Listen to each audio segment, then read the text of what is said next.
Hi everybody, I'm Paul Tran from In This Year Training. Welcome to our 1 hour session on decision making. We've got 3 sessions for you right now. One's on influence, one's on emotional intelligence, and we've got this one on decision making.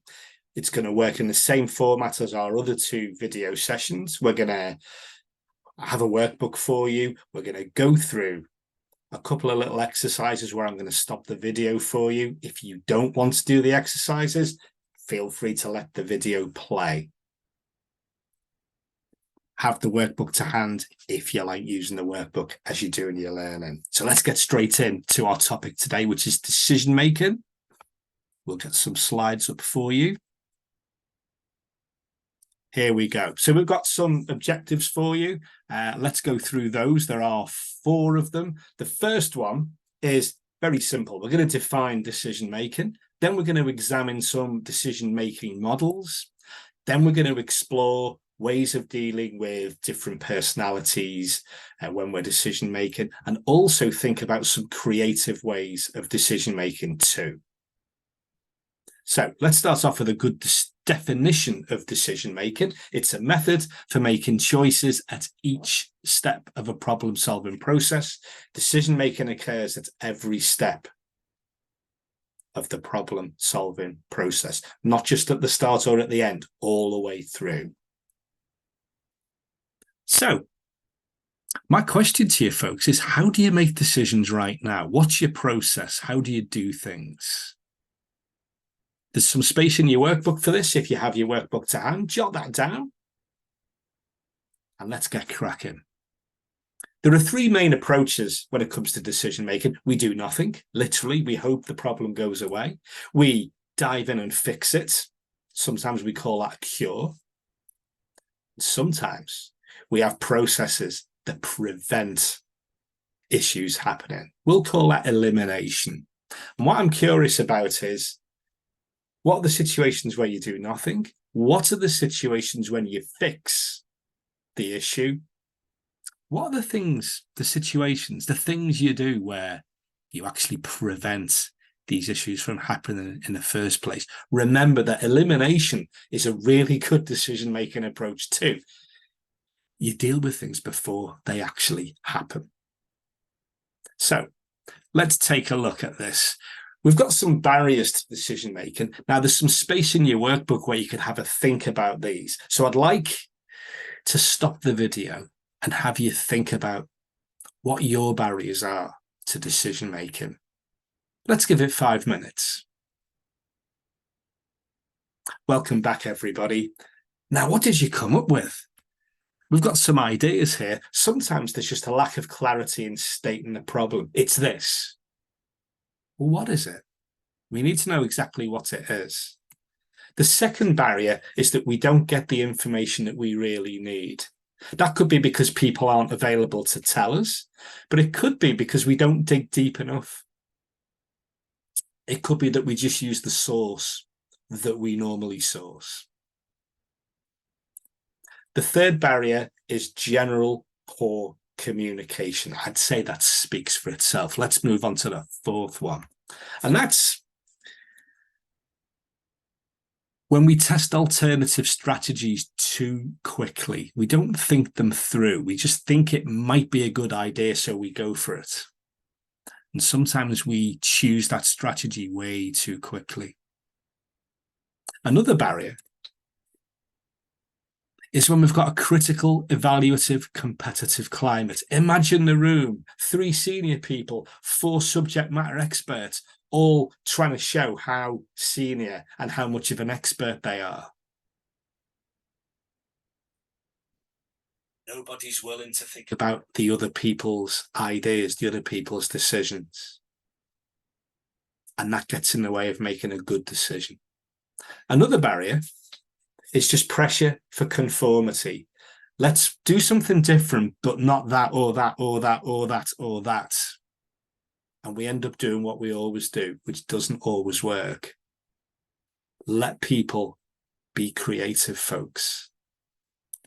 And then there's just a general lack of inquiry and problem-solving skills. That's no good, it'll never work, isn't as good as what's good about it. What are the consequences of trying this? How much will it cost in terms of money, resources? How long will it take? Then we've got general inadequate motivation. We can't be bothered. We're busy, so we'll put it to one side. We're still busy, we'll put it to one side. Often we're worried about our reputation, our credibility. If we make a decision and it goes wrong, our reputation will dip. So we don't make a decision. Actually, the irony is that that might actually make our reputation even worse, but we don't always think about that, especially if we're in a climate that doesn't tolerate risk. And we've got this lovely thing called satisficing. It's kind of keeping everyone happy, and it's kind of enough. It's a bit sufficient. It's a bit satisfying. Let's call it satisficing. Doesn't always work. So there's 10 barriers to decision-making, everybody. Here's what I'd like you to do. Consider your organization, your team. Put a tick in your workbook where these barriers are listed. Put a tick there if these barriers are present. And for every tick you've put, ask yourself this question: what can I do to play a part in lifting that barrier? I'll give you a few minutes to do that. We'll stop the recording. See you in a few minutes.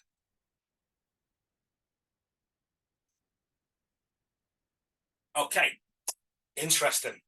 How many ticks did you make? What are you going to do about that yourself? Now, let's take a look at brainstorming. This is one of the first techniques that we're going to use. Our brainstorming, really, really useful, creative when it's managed properly. So let's have a think about this.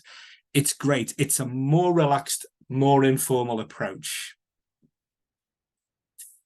Let's make sure that when we do this, that everyone participates fully. One thing we can do here is, rather than just shouting ideas out, give everybody small bits of paper. Have everybody start off with an idea, and then make sure that everybody passes it to the person on the right. And that person builds on the idea, and they pass it to the next person and the next person. And all of a sudden, you've got lots of ideas that have been built upon. It's not a free-for-all of the same people shouting stuff. Everybody gets a go.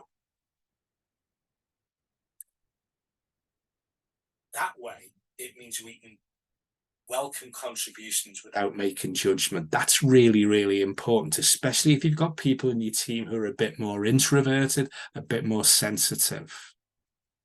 Doing it this way means that everybody has an equal say. And we also find that then ideas are welcome and they're built upon. You might get people go, what? Oh no, hang on, I'll build on it that way. Pass it on. And what that means is that you get better solutions, because you get an increasing richness of ideas, because people are all involved in all of the options. And what that creates is a more inclusive approach.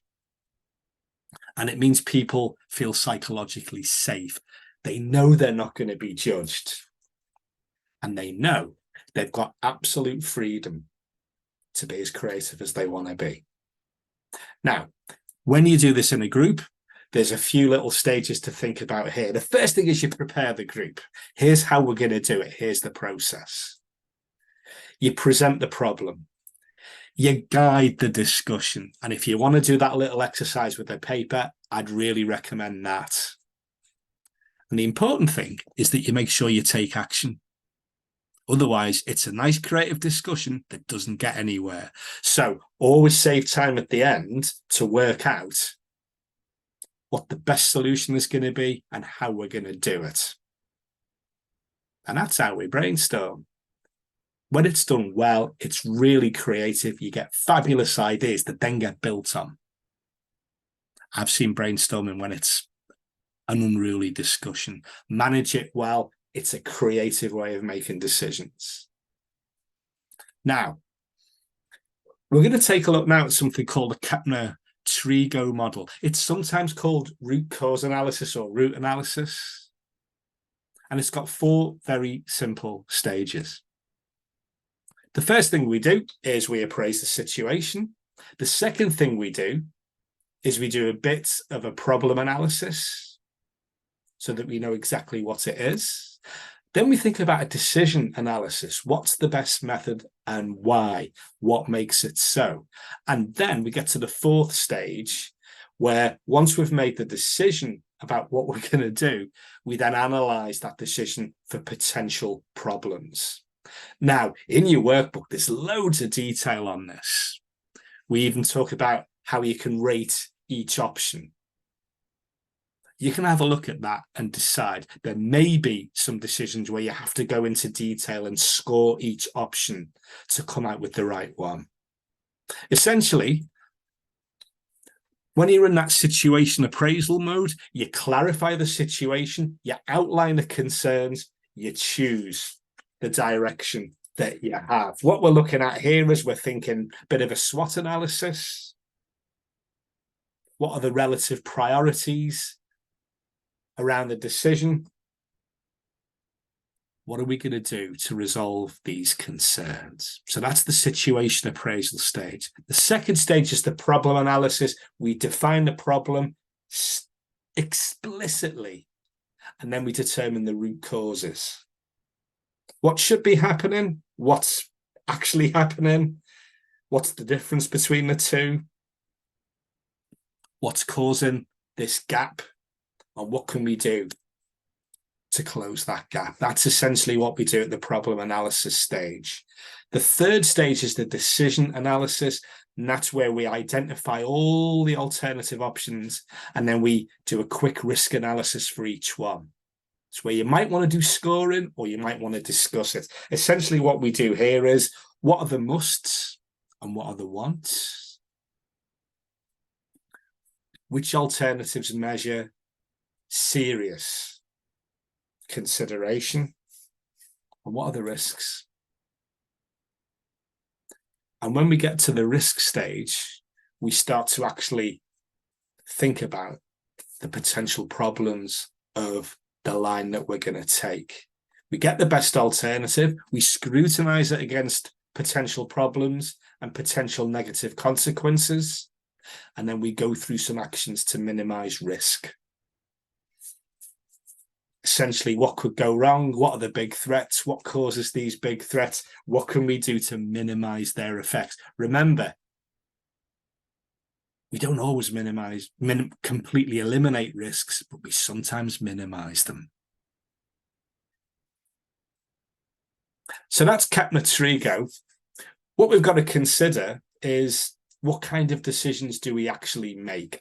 Now, let's break this down a little bit. We've got the urgent decisions, and we usually know what they are because they've got to happen now. They've got to get solved now.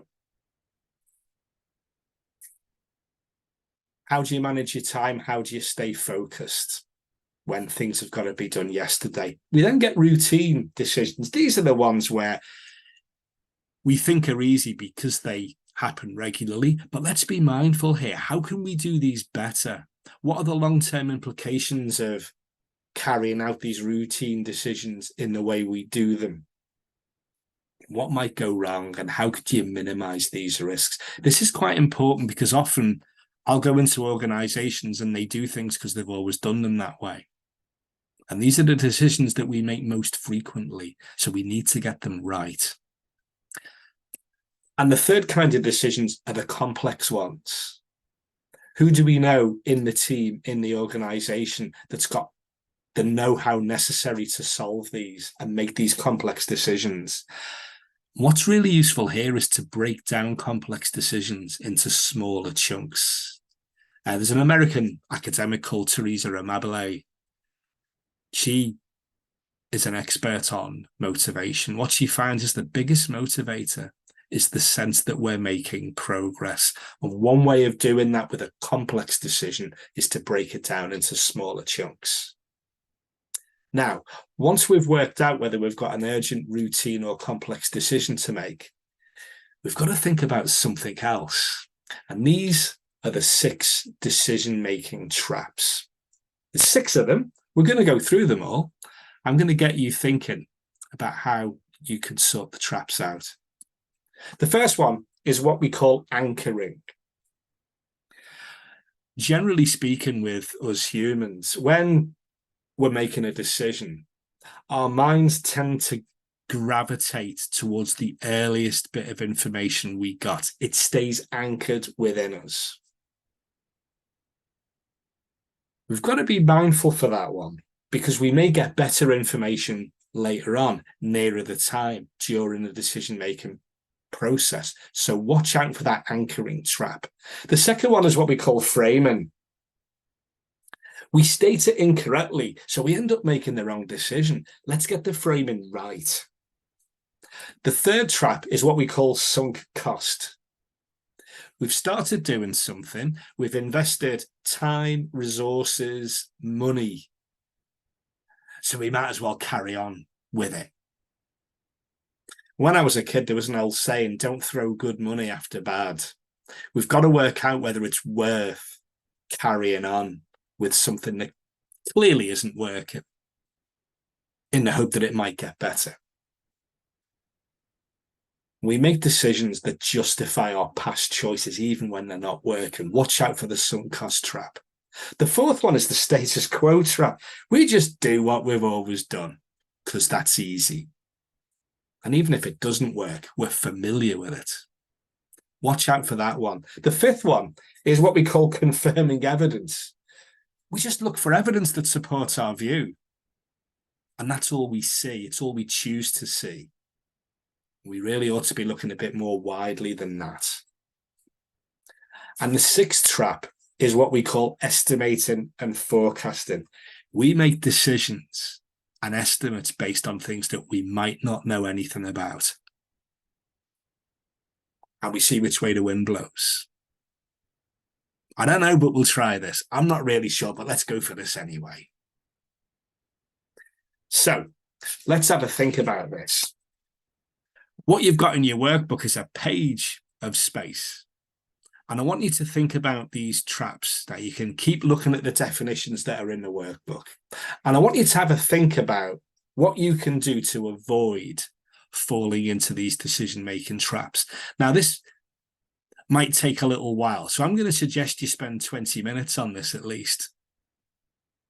How do you avoid anchoring, framing, sunk cost, status quo, confirming evidence, and/or estimating and forecasting? I'd recommend that you do have a good look at this. It's really important to work your way through when it happens, how it happens for you, and what you might do to prevent this happening or to stop it happening when it's started. Have fun with that, and I'll see you in 20 minutes' time.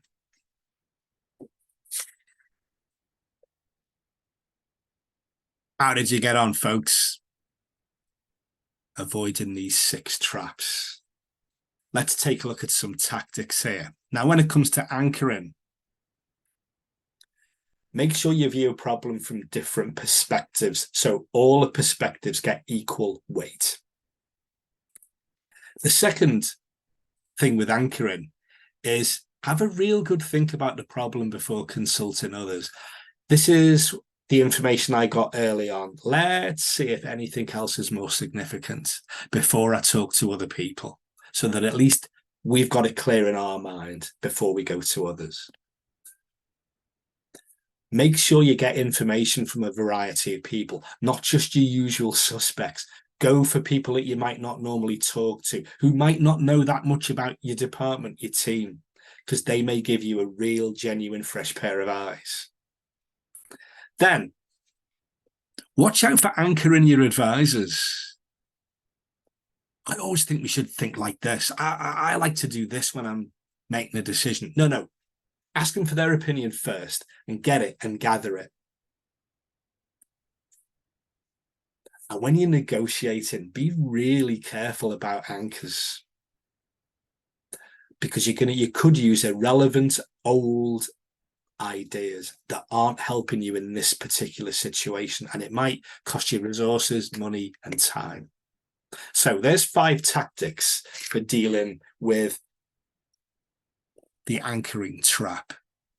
Now, when it comes to framing, what we can do here is make sure we frame the problem in various ways. I normally look at it like this, but just imagine there's 3 or 4 other ways of doing that. And if you can, pose the problems in a neutral way. Make sure that each different way you use has different reference points, so you keep looking at different perspectives and ideas. And then think, if you've got a few different frames, would you think and change depending on which one you use? You think a bit more deeply, again, you'll get a good spread of perspective. And when you see other people making decisions, have a think about how they frame the problem and challenge them with different frames, and get everybody into the habit of making sure that we look at an issue from various perspectives. So that's some tactics to deal with the framing decision trap. Let's move on to sunk cost. Have a chat with people who weren't involved in the earlier decisions. They could actually see it for what it really is. Remember that the people involved in the earlier decisions will be more emotionally committed to it. They'll be less likely to let it go.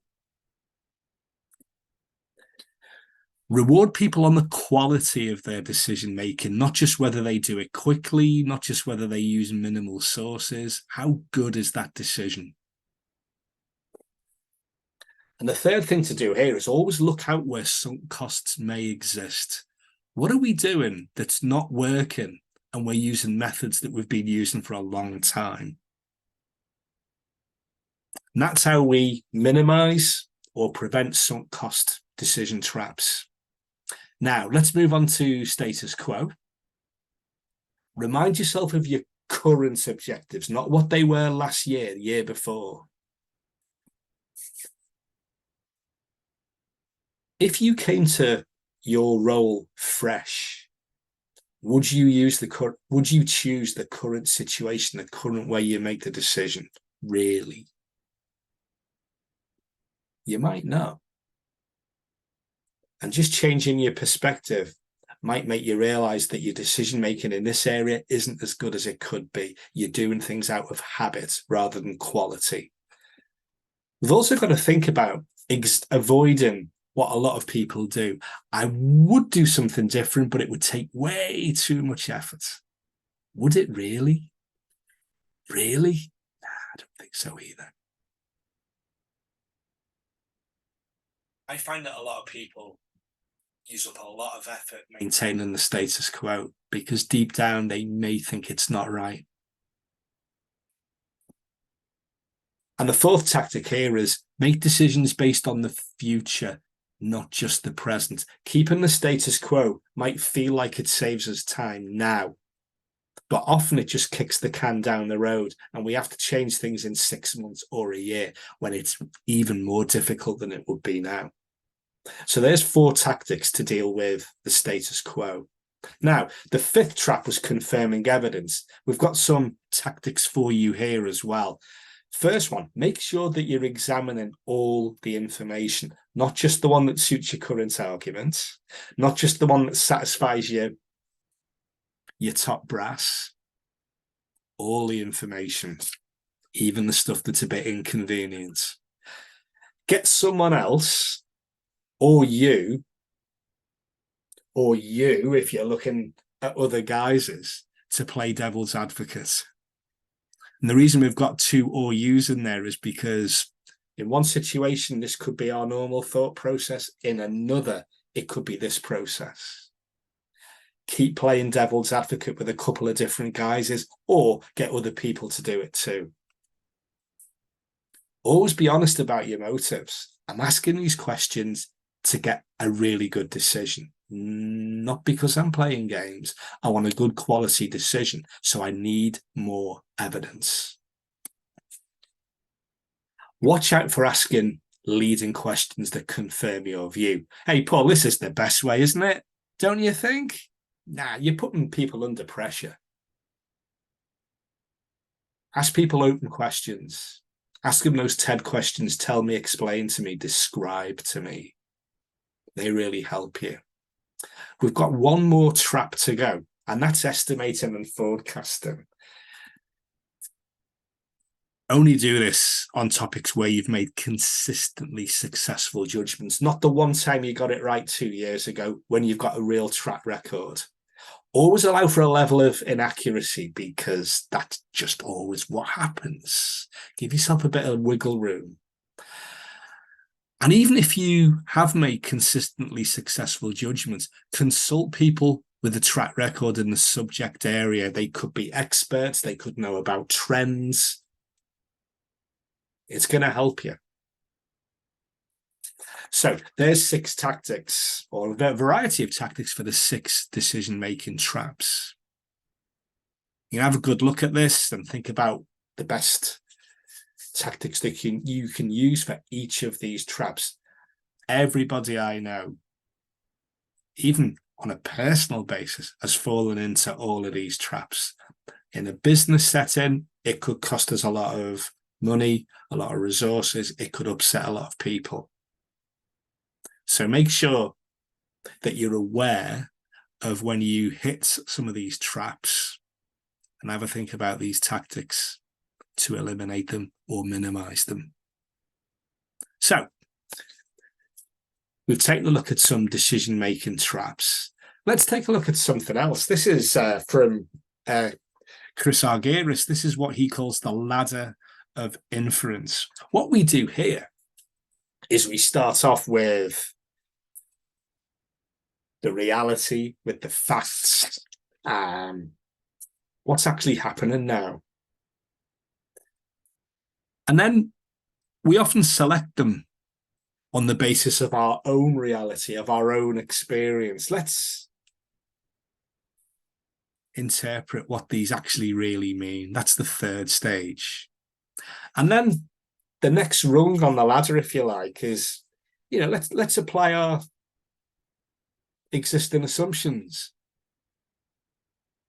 And then we draw in conclusions based on the interpreted facts and assumptions, and we develop beliefs based on the conclusions that we come to. And then we take actions that seem right because they're based on what we believe. And what we do here is we have to consider that rung by rung by rung. And we've got to make sure that we check our reality, that we check that we're interpreting it right. We check that our assumptions are sound. And then we check that the conclusions are based not just on our assumptions, but on our sound thought process. And check that our beliefs actually are in line with that. And then check that our actions are actually in line with all of that too.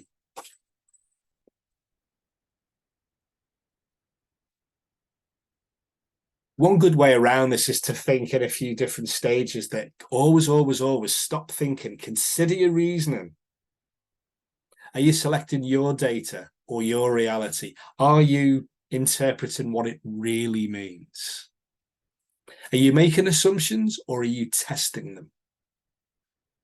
Are you forming conclusions or are you testing them? And are you deciding what to do and why you're doing it? The great thing about the ladder of inference is at each stage, you realize that maybe you're not thinking that much. It gives us an opportunity to stop and check.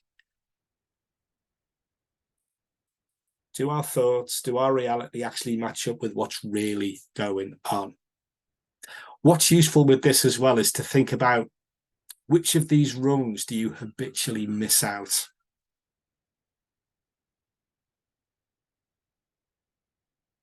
It's a really nice tool. I use this a lot in meetings where we actually just go through this. What's happening right now? Are you sure? What's your assumptions here? I haven't got any. Yes, you have. What are they? It's this. Right, what are they based on? And what the ladder of inference does is it actually challenges our reality as we see it and check how evidence-based it is. And if we do this really well, at each rung, we're eliminating our interpretations, our assumptions, and we're actually testing whether they're real or not.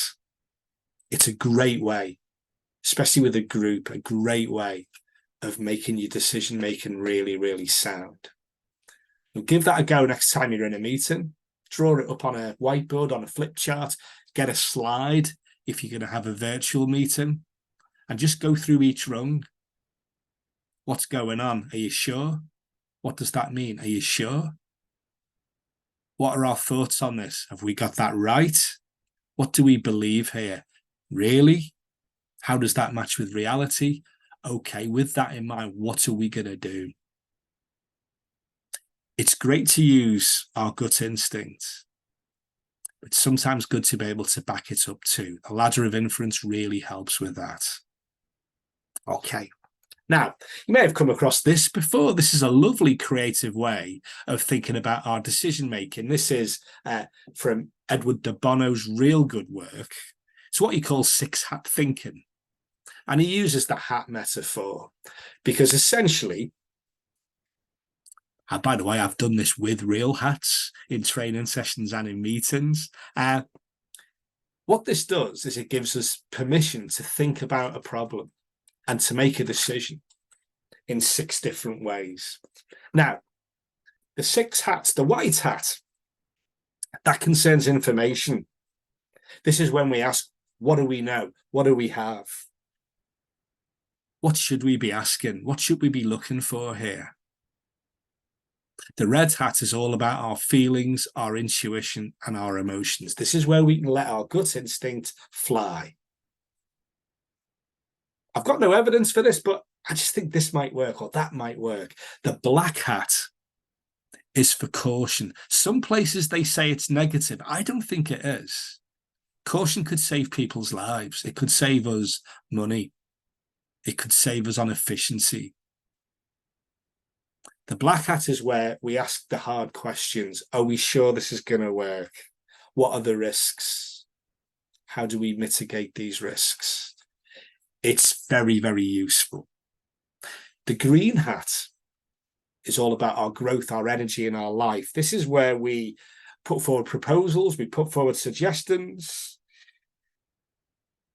The green hat's very creative. We can do some of our left field ideas with this. The blue hat is all about the thinking process itself. What are we thinking about?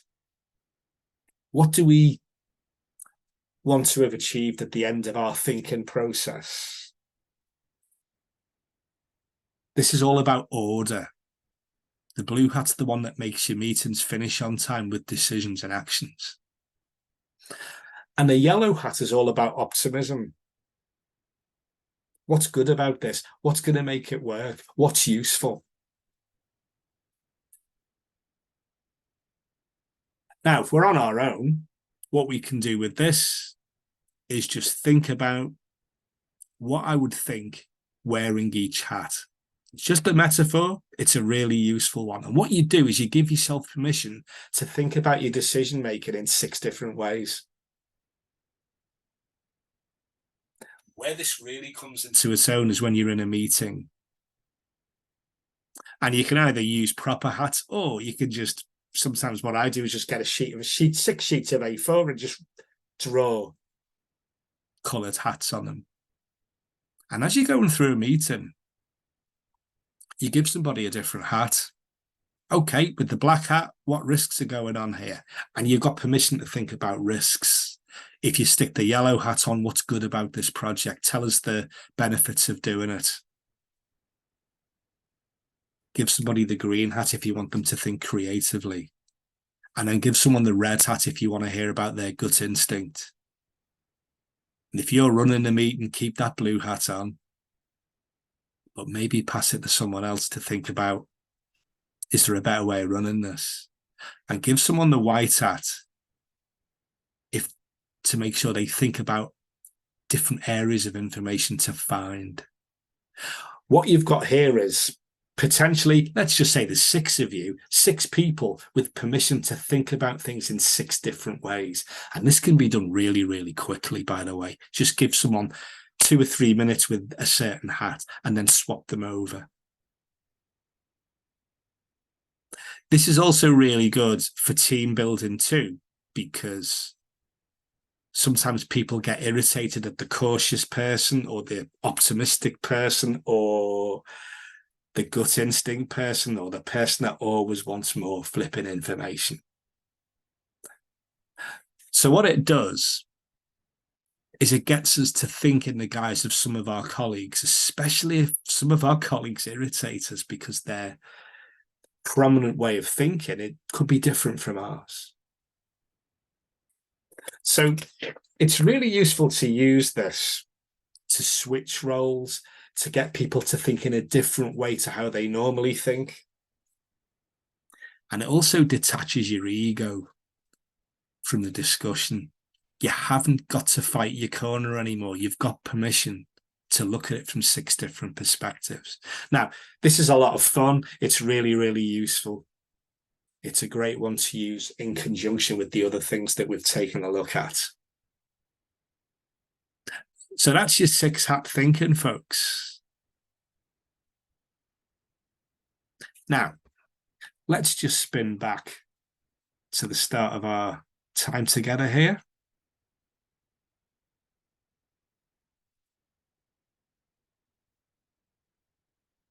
Let's just take a look at what we've been looking at here.